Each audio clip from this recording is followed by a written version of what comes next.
Hallelujah. Good morning. ಬೆಳಗಾಯ್ತು ಪ್ರಿಯರೇ, ಎದ್ದೇಳಿರಿ, ಬೆಳಗಾಯ್ತು. ದೇವರ ಆಲಯಕ್ಕೆ ಹೋಗೋಣ ಬಾ ಎಂದು ಜನರು ನನಗೆ ಹೇಳುವಾಗ ನನ್ನ ಹೃದಯ ಸಂತೋಷಿಸಿತು ಎಂದು ದಾವೀದನು ಹೇಳಿದ ಪ್ರಕಾರ ಈ ದಿನ ಭಾನುವಾರವಲ್ಲವೋ, ಕರ್ತನ ದಿನವಲ್ಲವೋ? ಎದ್ದೇಳಿರಿ, ಆಲಯಕ್ಕೆ ಹೋಗಬೇಕು. ಎದ್ದೇಳ್ರಮ್ಮ, ಸಭೆಗೆ ಹೋಗಬೇಕು ಎಂದು ನೀವು ಒಬ್ಬರಿಗೊಬ್ಬರು ಹೇಳುತ್ತಾ ದೇವರ ಆಲಯಕ್ಕೆ ಹೋಗಲು ಮತ್ತು ಮಕ್ಕಳನ್ನು ಸಂಡೇ ಸ್ಕೂಲ್ಗೆ ಕಳಿಸುವುದಕ್ಕಾಗಿ ಸಿದ್ಧರಾಗ್ತಾ ಇದ್ದೀರಾ? ಇಲ್ಲವೇ ವಾರಕ್ಕೊಮ್ಮೆ ನಮಗೆ ರಜೆ ಸಿಗುತ್ತೆ, ಚೆನ್ನಾಗಿ ತಿನ್ನೋಣ, ಮಲಗೋಣ ಎಂದು ಹೇಳಿ ಸಮಯ ವ್ಯರ್ಥ ಮಾಡಿಕೊಳ್ತಾ ಇದ್ದೀರಾ? ಹೇಗೂ ದೇವರ ವಾಕ್ಯ ಲೈವ್ನಲ್ಲಿ ಸಿಗುತ್ತೆ ಅಲ್ಲವೇ, ನೋಡೋಣ ಎಂದು ಸಮ್ಮತಿಸಿಕೊಳ್ತಿದ್ದೀರಾ? ಅದು ಸರಿಯಲ್ಲ. ದೇವರ ಸನ್ನಿಧಿಗೆ ಹೋಗಬೇಕು. ಹೋಗುವ ಮುಂಚೆ ಚಿಕ್ಕ ವಾಕ್ಯದ ಧ್ಯಾನ, ಪ್ರಾರ್ಥನೆ. ಪರಿಶುದ್ಧ ದೇವರೇ, ನಿಮಗೆ ವಂದನೆಗಳು. ಕರ್ತನ ದಿನವನ್ನು ಘನಪಡಿಸುವುದಕ್ಕಾಗಿಯೂ ನಿಮ್ಮ ಅಂಗಳದಲ್ಲಿ ಕೂಡಿ ಬಂದು ನಿಮ್ಮನ್ನು ಆರಾಧಿಸುವಂತೆ ಸಹಾಯ ಮಾಡಿರೆಂದು ಕ್ರಿಸ್ತನ ನಾಮದಲ್ಲಿ ಬೇಡುತ್ತೇನೆ ತಂದೆಯೇ, ಆಮೇನ್. ಹೌದು ಪ್ರಿಯರೇ, ಕೆಲವರಿಗೆ ಕರ್ತನ ಸಭೆ ಅಂದ್ರೆ ಹಗುರಾಗ್ಬಿಟ್ಟಿದೆ. ದೇವರ ಪ್ರೀತಿ ಅಂದ್ರೆ ನಿರ್ಲಕ್ಷ್ಯ ಆಗ್ಬಿಟ್ಟಿದೆ. ನನಗೆ ಗೊತ್ತು ಬಿಡಿ, ವಾಕ್ಯ ಎನ್ನುವ ಸ್ಥಾನಕ್ಕೆ ಈ ದಿನ ಅನುಭವಸ್ಥರಾಗಿರುವ ಕ್ರೈಸ್ತರನೇಕರು ಚಿಕ್ಕಂದಿನಿಂದಲೇ ದೇವರ ವಾಕ್ಯ ಕೇಳುವಂಥವರು, ವರ್ಷಗಳಿಂದ ಸಭೆಗೆ ಹೋಗುವಂಥವರು ಈ ದಿನ ಕರ್ತನನ್ನು ಆರಾಧಿಸುವಂತೆ ಸಭೆಗೆ ಹೋಗುವ ಹಾಗೆ ಕಾಣಿಸುವುದಿಲ್ಲ. ಏನೋ ಪರಮಾಧಿಕಾರ ಚಲಾಯಿಸುವುದಕ್ಕಾಗಿಯೋ, ಇಲ್ಲವೇ ಜನರಿಗೆ ತಮ್ಮನ್ನು ತಾವು ತೋರ್ಪಡಿಸಿಕೊಳ್ಳುವುದಕ್ಕಾಗಿಯೋ, ಇಲ್ಲವೇ ಆಚಾರ ಪದ್ಧತಿಯಂತೆ ಹೋಗ್ಬಂದ್ರಾಯ್ತು ಅಂದುಕೊಳ್ಳುವುದಕ್ಕಾಗಿಯೋ ಹೋಗ್ತಾರೆ. ನೀವು ಅಂಥವರು ಅಲ್ವಲ್ಲ. ದೇವರ ಸನ್ನಿಧಿಯನ್ನು ಪ್ರೀತಿಸುವವರನ್ನು ದೇವರು ಆಶೀರ್ವದಿಸ್ತಾರೆ. ದೇವರ ಆವರಣದಲ್ಲಿ ಸೇರುವುದು, ಆತನನ್ನು ಆರಾಧಿಸುವುದು ಎಷ್ಟೋ ದೊಡ್ಡ ಭಾಗ್ಯವಾಗಿದೆ. ಪರಲೋಕದ ಆನಂದವನ್ನು ಭೂಲೋಕದಲ್ಲಿ ಅನುಭವಿಸುವಂಥದ್ದು ದೇವರ ಆಲಯದಲ್ಲಿ ಸಾಧ್ಯವಾಗುತ್ತದೆ ಎಂಬ ಸಂಗತಿ ನಿಮಗೆ ಗೊತ್ತಾ? ದೂತರೊಂದಿಗೆ ಆರಾಧಿಸಲ್ಪಡುವಂತಹ ಕರ್ತನನ್ನು ನಾವು ಆಲಯದಲ್ಲಿ ಕೂಡಿ ಬಂದು ಪರಲೋಕದ ಆರಾಧನೆಯಲ್ಲಿ ನಾವು ಕೂಡ ಪಾಲ್ಗೊಳ್ಳಬಹುದೆಂಬುದನ್ನು ಗುರುತಿಸುತ್ತಾ ಇದ್ದೀರಾ? ಪ್ರತಿ ಸಾರಿ ದೇವರು ನಮ್ಮೊಂದಿಗೆ ತನ್ನ ವಾಕ್ಯದಿಂದ ಮಾತನಾಡುತ್ತಿರುವಾಗ ಆಯಾ ದಿನಕ್ಕೆ ತಕ್ಕಂತೆ ನಮ್ಮ ಅವಶ್ಯಕತೆಗಳ ಮೇರೆಗೆ, ನಮ್ಮ ಪರಿಸ್ಥಿತಿಗಳ ಮೇರೆಗೆ ಆತನು ತನ್ನ ಜೀವವಾಕ್ಯದಿಂದ ನಮ್ಮನ್ನು ಗದರಿಸುತ್ತಾ, ಎಚ್ಚರಿಸುತ್ತಾ, ತಿದ್ದುತ್ತಾ ನಮ್ಮನ್ನು ನಡೆಸುತ್ತಿದ್ದಾರೆಂಬ ಸಂಗತಿ ನೀವು ಗುರುತಿಸುತ್ತಾ ಇದ್ದೀರಾ? ಎಷ್ಟೋ ಸಾರಿ ದೇವರು ನಮ್ಮೊಂದಿಗೆ ಮಾತಾಡುವ ಮಾತುಗಳನ್ನು ಕೇಳಿಯೂ ಕೇಳದಂತೆ ಇರುವುದಕ್ಕಾಗಿಯೇ ಆತನ ವಾಕ್ಯ ನಮ್ಮ ಹೃದಯದಲ್ಲಿ ಇಟ್ಕೊಳ್ಳದಂತೆ ನಾವು ನಮ್ಮ ಹೃದಯ ಕಠಿಣಪಡಿಸಿಕೊಳ್ಳುವುದರಿಂದ ಯಾವುದೇ ವಿಧವಾದ ಕದಲುವಿಕೆ ಇಲ್ಲದವರಾಗಿ, ಸ್ಪಂದನೆ ಇಲ್ಲದವರಾಗಿ ಉಳ್ಕೊಳ್ಳುತ್ತಿದ್ದೇವೆ.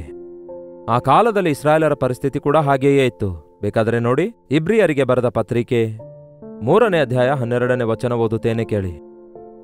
ಸಹೋದರರೇ, ಜೀವಸ್ವರೂಪನಾದ ದೇವರನ್ನು ಬಿಟ್ಟು ಹೋಗುವ ಅಪನಂಬಿಕೆಯುಳ್ಳ ಕೆಟ್ಟ ಹೃದಯವು ನಿಮ್ಮೊಳಗೆ ಯಾವನಲ್ಲಿಯೂ ಇರಬಾರದು. ಆ ವಿಷಯದಲ್ಲಿ ಜಾಗರೂಕತೆಯಿಂದ ನೋಡಿಕೊಳ್ಳಿರಿ.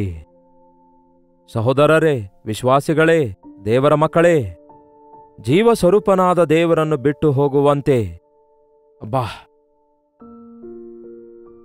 ಅಪನಂಬಿಕೆಯುಳ್ಳ ದುಷ್ಟ ಹೃದಯ ನಿಮ್ಮಲ್ಲಿ ಯಾವನಿಗಾದರೂ ಇದೆಯೋ ಏನೋ ಎಂದು ಜಾಗ್ರತೆಯಿಂದ ಪರಿಶೀಲಿಸಿ ನೋಡಿಕೊಳ್ಳಿರಿ.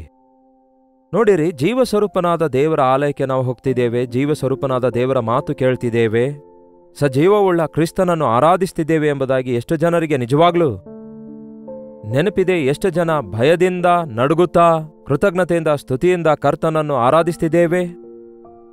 ಎಷ್ಟು ಜನ ನಮ್ಮಲ್ಲಿ ಆತನ ಮಾತು ಕೇಳಿ ತಿದ್ದುಕೊಳ್ಳುವಂಥವರಾಗಿ ಆತನ ಚಿತ್ತದಲ್ಲಿ ನಡೆಯುವಂಥವರಾಗಿದ್ದೇವೆ? ಯಾವನು ನನ್ನ ಮಾತನ್ನು ಕೇಳಿ ನಡುಗುವನೋ ಅವನನ್ನು ದೃಷ್ಟಿಸುತ್ತಿದ್ದೇನೆ ಎಂದು ಕರ್ತನು ಹೇಳಿದ್ದಾರೆ. ದೇವರ ಮಾತನ್ನು ಕೇಳಿ ನಡುಗುವವನ ಮೇಲೆ ದೇವರು ತನ್ನ ದೃಷ್ಟಿಯನ್ನಿಟ್ಟು ಆಶೀರ್ವದಿಸುವುದಕ್ಕಾಗಿ, ನಡೆಸುವುದಕ್ಕಾಗಿ, ಪರಿಪೂರ್ಣನನ್ನಾಗಿ ಮಾಡಿ ಪರಲೋಕ ರಾಜ್ಯಕ್ಕೆ ಸೇರಿಸುವುದಕ್ಕಾಗಿ ಆಸೆ ಪಡುವವರಾಗಿದ್ದಾರೆ. ಆತನ ಮಾತುಗಳು ನಮಗೆ ಎಷ್ಟೋ ಉಜ್ಜೀವನದ ಮಾತುಗಳಾಗಿವೆ ಎಂಬ ಸಂಗತಿ ಗುರುತಿಸಬೇಕು. ಆತನ ಎಚ್ಚರಿಕೆ, ಗದರಿಕೆ, ತಿದ್ದುಪಾಟು ದೇವರ ವಾಕ್ಯದಿಂದ ನಾವು ಮೇಲಿಂದ ಮೇಲೆ ಹೊಂದಬೇಕು ಎಂಬ ವಿಷಯವನ್ನು ನಾವು ನೆನಪಿನಲ್ಲಿ ಇಟ್ಕೊಳ್ಬೇಕು. ಈ ಹೊತ್ತು ನೀವು ಆತನ ಸ್ವರ ಕೇಳುವಾಗ ಆತನಿಗೆ ಕೋಪ ಹುಟ್ಟಿಸುವ ಹಾಗೆ ನಿಮ್ಮ ಹೃದಯ ಕಠಿಣ ಮಾಡಿಕೊಳ್ಳಬೇಡಿರಿ. ಏನಂತೆ? ಈ ಹೊತ್ತು ನೀವು ಆತನ ಮಾತನ್ನು ಕೇಳುವುದಾದರೆ. ದೇವರು ವರ್ಷಕ್ಕೊಂದು ಸಾರಿ ಮಾತಾಡುತ್ತಾರೋ? ಹಬ್ಬಕ್ಕೊಮ್ಮೆ ಮಾತಾಡುತ್ತಾರೋ? ಇಲ್ಲ ಪ್ರಿಯರೇ, ಅನುದಿನವೂ ಮಾತಾಡ್ತಾರೆ. ಅನುಕ್ಷಣವೂ ಆತನು ತನ್ನ ಮಾತಿನಿಂದ ನಮ್ಮನ್ನು ನಡೆಸುತ್ತಾನೆ ಎಂಬ ಸಂಗತಿ ನಾವು ಗುರುತಿಸಬೇಕು. ನೀವು ನಿರ್ಣಯ ಮಾಡಬೇಕಾದಾಗೆಲ್ಲ, ನೀವು ತೀರ್ಮಾನ ಮಾಡಬೇಕಾದಾಗೆಲ್ಲ, ನೀವು ನಿಮ್ಮ ಪ್ರಣಾಳಿಕೆ ಹಾಕಿಕೊಳ್ಳುವಾಗೆಲ್ಲ ದೇವರು ತನ್ನ ಚಿತ್ತ ಏನೆಂದು ನಿಮಗೆ ಹೇಳುತ್ತಲೇ ಇದ್ದಾರೆ. ತನ್ನ ವಾಕ್ಯದ ಮೂಲಕ ನಿಮ್ಮನ್ನು ನಡೆಸುತ್ತಲೇ ಇದ್ದಾರೆ. ಆದರೆ ನಾವು ಆತನ ಮಾತು ಕೇಳುತ್ತಾ ಇಲ್ಲ. ಕೇಳಿದರೂ ಸಹ ಆತನ ಮಾತು ಕೈಕೊಂಡು ನಡೆಯುತ್ತಾ ಇಲ್ಲ. ನಮ್ಮ ಮನೆಯಲ್ಲಿ ತಂದೆ ತಾಯಿಗಳು ಚಿಕ್ಕಂದಿನಿಂದಲೂ ಒಳ್ಳೆಯದ್ಯಾವುದು ಕೆಟ್ಟದೆಂದು ಹೇಳುತ್ತಲೇ ಇರ್ತಾರೆ. ಮಗನೇ, ಜಾಗ್ರತೆ, ದುಷ್ಟರ ಸಹವಾಸ ಮಾಡಬೇಡ, ಬೈಕ್ ಮೇಲೆ ಎಲ್ಲಿಗೆ ಹೋಗ್ತಿದ್ದಿ ಮಗನೇ, ವೇಗವಾಗಿ ಹೋಗಬೇಡ, ಆಕ್ಸಿಡೆಂಟ್ಗಳಾಗ್ತಿವೆ, ನೋಡು ಅನವಶ್ಯಕವಾದ ಸ್ಥಳಗಳಿಗೆ ಹೋಗಬೇಡ, ನಿನ್ನ ಕೈಗೆ ದುಡ್ಡು ಕೊಡ್ತಿದ್ದೇನೆ, ದುಡ್ಡು ಜಾಗ್ರತೆಯಿಂದ ಖರ್ಚು ಮಾಡು. ನನಗೆ ಗೊತ್ತಪ್ಪ, ನನಗೆಲ್ಲ ಗೊತ್ತು ಎಂದು ಈ ದಿನ ಮಕ್ಕಳು ಹೇಳ್ತಾರಲ್ಲವೇ, ಅಮ್ಮ ಯಾವಾಗಲೂ ಹಾಗೆ ಹೇಳ್ತಾಳೆ, ಅಪ್ಪ ಯಾವಾಗಲೂ ಹಾಗೆ ಹೇಳ್ತಾನೆ ಎನ್ನುವಂತೆ ಎಷ್ಟು ಜನ ಯವನಸ್ಥರು ತಮ್ಮ ಇಷ್ಟಾನುಸಾರವಾಗಿ ಜೀವಿಸಿ ಯಾವುದೋ ಒಂದು ಸಂಗತಿಯಲ್ಲಿ ಸಿಕ್ಕಾಕೊಂಡು ನಷ್ಟ ಹೋಗುತ್ತಿದ್ದಾರೆ, ತಮ್ಮ ಜೀವಿತವನ್ನೇ ಹಾಳು ಮಾಡಿಕೊಳ್ತಿದ್ದಾರೆ. ಪರಲೋಕದ ತಂದೆ ಕೂಡ ನಮ್ಮನ್ನು ಎಚ್ಚರಿಸುತ್ತಲೇ ಇದ್ದಾರೆ ತಮ್ಮ ವಾಕ್ಯದ ಮೂಲಕ. ಜಾಗ್ರತೆ, ನಿಮ್ಮ ಹೃದಯದ ವಿಷಯದಲ್ಲಿ ಜಾಗ್ರತೆ, ನಿಮ್ಮ ನೋಟದ ವಿಷಯದಲ್ಲಿ ಜಾಗ್ರತೆ, ನಡತೆಯ ವಿಷಯದಲ್ಲಿ ಜಾಗ್ರತೆ.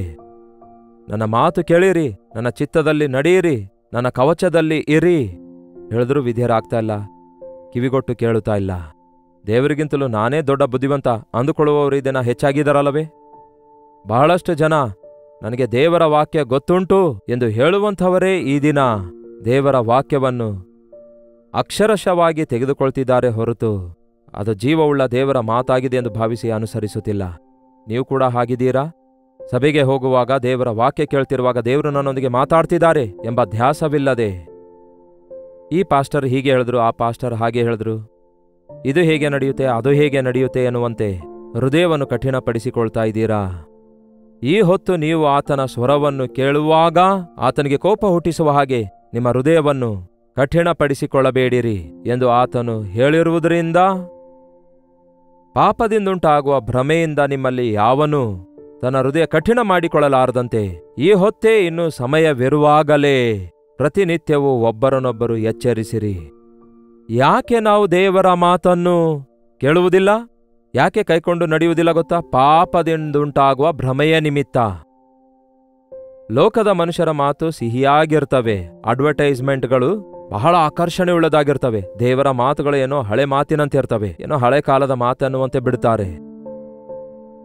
ಒಂದು ವಿಚಿತ್ರವಾದ ವಿಷಯ ಯಾರಾದರೂ ಹೇಳ್ತಿರುವಾಗ ಯಾವುದೋ ಊಹೆಯಿಂದ ಕೂಡಿರುವ ಕಾರ್ಯಗಳು, ಮಾನವನ ಬಲದಿಂದ ಕೂಡಿದ ಕಾರ್ಯಗಳು, ಅದ್ಭುತ ಕಾರ್ಯಗಳು, ಆಶ್ಚರ್ಯ ಕಾರ್ಯಗಳು ಎಂಬುವುಗಳಲ್ಲಿ ಮನುಷ್ಯರು ಮನಸ್ಸಿಡ್ತಿದ್ದಾರೆ ಹೊರತು ಮಾರ್ಪಡದಂತಹ ದೇವರ ಮಾತನ್ನು, ಖಚಿತವಾದ ಖಂಡಿತವಾದ ಮಾತನ್ನು, ನಮಗೆ ಬುದ್ಧಿ ಹೇಳಿ ನಮ್ಮನ್ನು ಎಚ್ಚರಿಸಿ ನಮ್ಮನ್ನು ತಿದ್ದುವಂತಹ ಮಾತುಗಳಿಗೆ ಕಿವಿಗೊಡ್ತಾ ಇಲ್ಲ. ನಿತ್ಯವೂ ವಾಕ್ಯ ಕೇಳುವಂತಹ ನೀವು ನಿಮ್ಮ ಪ್ರವರ್ತನೆಯನ್ನು ತಿದ್ದುಕೊಳ್ತಾ ಇದ್ದೀರಾ? ಕೆಟ್ಟ ದಾರಿಗೆ ಹೋಗದಂತೆ ಎಚ್ಚರಗೊಳ್ಳುತ್ತಾ ಇದ್ದೀರಾ? ಹದ್ದುಗಳನ್ನು ಮೀರದಂತೆ ನಿಮ್ಮ ದೇಹವನ್ನು ಪವಿತ್ರವಾಗಿ ಕಾಪಾಡಿಕೊಳ್ತಾ ಇದ್ದೀರಾ? ಎಷ್ಟೇ ಪ್ರಸಂಗ ಕೇಳಿದ್ರೂ ಸಹ, ಎಷ್ಟೇ ದಿನಗಳಿಂದ ವಾಕ್ಯ ಕೇಳಿದ್ರೂ ಸಹ ನೀವು ನಿಮ್ಮ ಇಷ್ಟ ಬಂದಂತೆ ಮಾಡುವುದಾದರೆ ಅದರ ಅರ್ಥವೇನು? ನಿಮ್ಮ ಹೃದಯ ಕಠಿಣಪಡಿಸಿಕೊಳ್ತಾ ಇದ್ದೀರಿ ಎಂದರ್ಥ. ನಿಮ್ಮ ಮನಸಾಕ್ಷಿಯ ಪ್ರೇರಣೆಗೆ ನೀವು ಒಳಗಾಗ್ತಿಲ್ಲ ಎಂದರ್ಥ. ಈ ದಿನ ಅನೇಕರು ವಾಕ್ಯ ಸಮೃದ್ಧಿಯಾಗಿ ಕೇಳುವಂಥವರು ಅಂತಹ ಪರಿಸ್ಥಿತಿಯಲ್ಲಿಯೇ ಇದ್ದಾರೆ ಎಂಬುದನ್ನು ನಾವು ಗಮನಿಸುವಾಗ ಈ ಅಂತ್ಯ ದಿನಗಳಲ್ಲಿ ನಾವು ಬಹಳ ಜಾಗ್ರತೆಯಿಂದಿರಬೇಕು ಎಂಬುದಾಗಿ ದೇವರ ವಾಕ್ಯ ಎಚ್ಚರಿಸುತ್ತದೆ. ಆ ದಿನ ಮೋಶೆಯ ಮಾತುಗಳನ್ನು ಕೇಳದೇ ಇರುವುದರಿಂದ, ದೇವರ ಸ್ವರವನ್ನು ಕೇಳಿ ದೇವರ ಅದ್ಭುತ ಕಾರ್ಯಗಳನ್ನು ನೋಡಿ ಲೆಕ್ಕಿಸಲಾರದ ಇಸ್ರಾಯೇಲ್ ಜನಾಂಗದಂತೆ ಈ ದಿನ ನಾಮಧೇಯ ಕ್ರೈಸ್ತರು ಹಾಗೆಯೇ ನಡೆದುಕೊಳ್ಳುವುದನ್ನು ನೋಡುವಾಗ ಎಷ್ಟೋ ವೇದನೆ ಉಂಟಾಗುತ್ತೆ. ಅದಕ್ಕೆ ದೇವರ ವಾಕ್ಯ ಹೇಳ್ತದೆ, ಈ ಹೊತ್ತು ಎಂಬ ಸಮಯವಿರುವಾಗಲೇ ಒಬ್ಬರಿಗೊಬ್ಬರು ಬುದ್ಧಿ ಹೇಳಿಕೊಳ್ಳಿರಿ.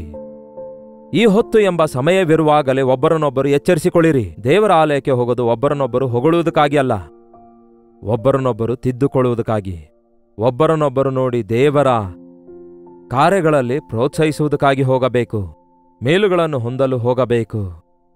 ಈ ಹೊತ್ತು ಎಂಬ ಸಮಯ ಇರುವಾಗಲೇ ನಿಮ್ಮ ಸಹೋದರನು ತಪ್ಪು ಮಾಡುವಾಗ ನಾನು ಕೂಡ ಅಂತಹ ತಪ್ಪು ಮಾಡುತ್ತೇನೇನೋ ಎಂದು ನಿಮ್ಮ ವಿಷಯದಲ್ಲಿ ನೋಡಿಕೊಳ್ತಾ ನಿಮ್ಮ ಸಹೋದರನಿಗೂ ಸರಿಪಡಿಸಿರಿ, ಆಧರಿಸಿ ಅವರನ್ನು ಮೇಲೆತ್ತಿರೆಂದು ವಾಕ್ಯ ಹೇಳುತ್ತೆ.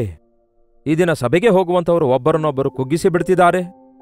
ಸಭೆಯಲ್ಲಿ ಹೆಸರಿಗೆ ಮಾತ್ರ ಇರ್ತಾರೆ ಹೊರತು ಪಕ್ಕದಲ್ಲಿ ಕೂತಿರುವವರ ಹೆಸರೇನೆಂದು ಕೂಡ ಗೊತ್ತಿರಲ್ಲ. ಸುಮ್ಮನೆ ಸಭೆಗೆ ಹೋಗಿ ಬರುವಂಥವ್ರು ಎಷ್ಟೋ ಸಭೆಗಳಲ್ಲಿ ಇಂಥವ್ರು ಇರ್ತಾರಲ್ಲವೇ?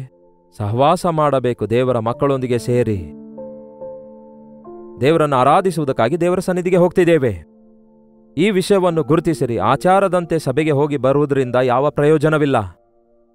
ನಾಮಧೇಯ ಕ್ರೈಸ್ತರ ಸ್ಥಿತಿಯಲ್ಲಿ ನೀವು ಕೂಡ ಇರಬಾರದು. 16ನೇ ವಚನ ಓದುತ್ತಿದ್ದೇನೆ. ಕೇಳಿ ಕೋಪವನ್ನೆಬ್ಬಿಸಿದವರು ಯಾರು? ಮೋಶೆಯ ಕೈ ಕೆಳಗಿದ್ದು ಐಗುಪ್ತ ದೇಶದೊಳಗಿಂದ ಹೊರಟು ಬಂದವರೆಲ್ಲರೂ ಅಲ್ಲವೇ? ಯಾರು ಪ್ರಿಯರೇ ದೇವರಿಗೆ ಕೋಪ ಹುಟ್ಟಿಸಿದ್ದು? ದೇವರನ್ನು ಅರಿಯದಂತಹ ಅನ್ಯಜನರೋ? ದೇವರ ಪ್ರೀತಿಯನ್ನು ಅರಿಯದಂಥವರೋ? ಅಯ್ಯೋ, ಮೋಶೆ ಮೂಲಕ ದೇವರು ಎಷ್ಟೋ ಅದ್ಭುತ ಕಾರ್ಯಗಳನ್ನು ಮಾಡಿ ದೇವರು ತನ್ನ ಅದ್ಭುತ ಶಕ್ತಿಯನ್ನು ಬಯಲ್ಪಡಿಸಿ ಬಂಧನದೊಳಗಿಂದ ಬಿಡಿಸಿ ಐಗುಪ್ತ್ಯದ ದಾಸತ್ವದೊಳಗಿಂದ ಬಿಡಿಸಿ ಹೊರತಂದಾತನು ದೇವರಲ್ಲವೋ? ಬಿಡುಗಡೆ ಹೊಂದಿದವರೇ ತಿರುಗಿ ಬಿದ್ದು ತಮ್ಮ ಹೃದಯ ಕಠಿಣಪಡಿಸಿಕೊಳ್ತಿದ್ದಾರೆ. ವರ್ಷಗಳವರೆಗೂ ಸಭೆಗೆ ಹೋಗುವಂಥವರೇ ಅಲ್ಲವೋ ಈ ದಿನ ದೇವರ ನಾಮಕ್ಕೆ ದೂಷಣೆ ತರುವಂತಹ ಜೀವಿತ ಜೀವಿಸ್ತಿರೋದು? ಎಷ್ಟೇ ವಾಕ್ಯ ಕೇಳಿದರೂ ಸಹ ಬಂಡೆಯ ಮೇಲೆ ನೀರು ಹೊಯ್ದಂತೆ ಎಂದು ಕೆಲವರು ಹೇಳ್ತಾರಲ್ಲವೇ? ಎಷ್ಟೇ ವಾಕ್ಯ ಕೇಳಿದರೂ ಯಾವ ಕದಲುವಿಕೆ ಇರಲ್ಲ, ಯಾವುದೇ ವಿಧವಾದ ಬದಲಾವಣೆಯನ್ನು ತಂದುಕೊಳ್ಳಲಾರದೆ ಕಠಿಣ ಹೃದಯದೊಂದಿಗೆ, ಕಲ್ಲಿನ ಹೃದಯದೊಂದಿಗೆ ಜೀವಿಸುತ್ತಾರೆ. ಪರಿಶುದ್ಧರಾಗಿರಬೇಕೆಂಬ ಮಾತನ್ನು ಮರೆತು ಮತ್ತೆ ಹುಡುಕರಾಗಿ, ಹೊಟ್ಟೆಬಾಕರಾಗಿ, ತಿರುಗುವವರಾಗಿ ಯೇಸು ನಾಮ ಹೇಳಿಕೊಳ್ಳುವಂಥವರೇ ಈ ದಿನ ಇರುವಂಥದ್ದನ್ನು ಗಮನಿಸುತ್ತಾ ಇಲ್ಲವೋ? ಎಷ್ಟೋ ಒಳ್ಳೆ ಹೆಸರಿಟ್ಕೊಳ್ತಾರೆ ಅಬ್ರಹಾಮನೆಂದು. ಆದರೆ ಅಬ್ರಹಾಮನಂಥ ನಂಬಿಕೆಯಲ್ಲಿದೆ? ಯೋಸೇಫನಂತಹ ಪರಿಶುದ್ಧತೆಯಲ್ಲಿದೆ? ಮೋಶೆಯಂತಹ ಸಾತ್ವಿಕತ್ವ ಎಲ್ಲಿದೆ? ಪೌಲನಂತಹ ಆತ್ಮಗಳ ಭಾರ ಎಲ್ಲಿದೆ? ಕ್ರಿಸ್ತನಂತಿರಬೇಕೆಂಬ ಆಸೆ ಎಲ್ಲಿದೆ? ಕ್ರೈಸ್ತರೆಂದು ಹೇಳಿಕೊಳ್ಳುವಂತಹ ಪ್ರತಿಯೊಬ್ಬರಿಗೆ ವಾಕ್ಯಾನುಸಾರವಾದ ಆಸೆಗಳಿರಬೇಕು. ಯೇಸು ಕ್ರಿಸ್ತನ ಹಾಗೆ ಇರಬೇಕೆಂಬ ಆಸೆ ಹುಟ್ಟಬೇಕು.